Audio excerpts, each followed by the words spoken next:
Campanar de l'església de la Verge. Rússia, regió de Nizhny Novgorod, poble de Zagarino. Entro al campanar per una petita porta lateral. Aixequem el cap i mirem cap amunt. Volum intern buit, sense solapament entre nivells. Els sostres es van podrir i van caure.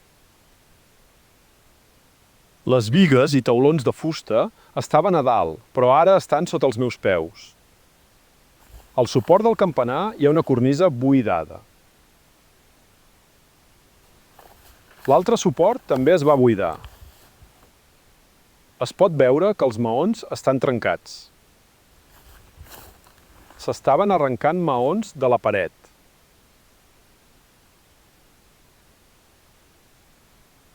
Hi ha una petita cornisa a sobre de l'entrada. I aquí hi ha un recés noquejat. Així es va fer el sostre. Van fer un forat a la paret per posar terra de fusta aquí. Aquí hi havia una porta. Aquí hi ha una porta situada al nivell del nou sostre. Cosa que no estava en el disseny de l'arquitecte. Tampoc crec que aquesta porta estava planificada. El guix ha caigut i es veuen maons trencats. Vores trencades desiguals dels maons. Mirem des de l'altra banda.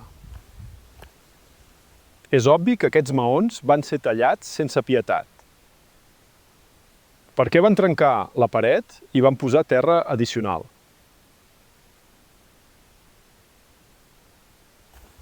Més amunt a la paret hi ha forats fets per a les bigues. Els forats són irregulars i de diferents mides.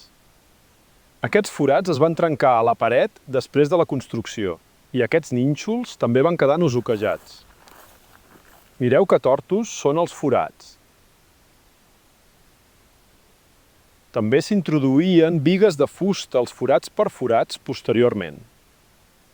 Durant la construcció d'aquest campanar no es va preveure cap sostre ni escales a la part superior.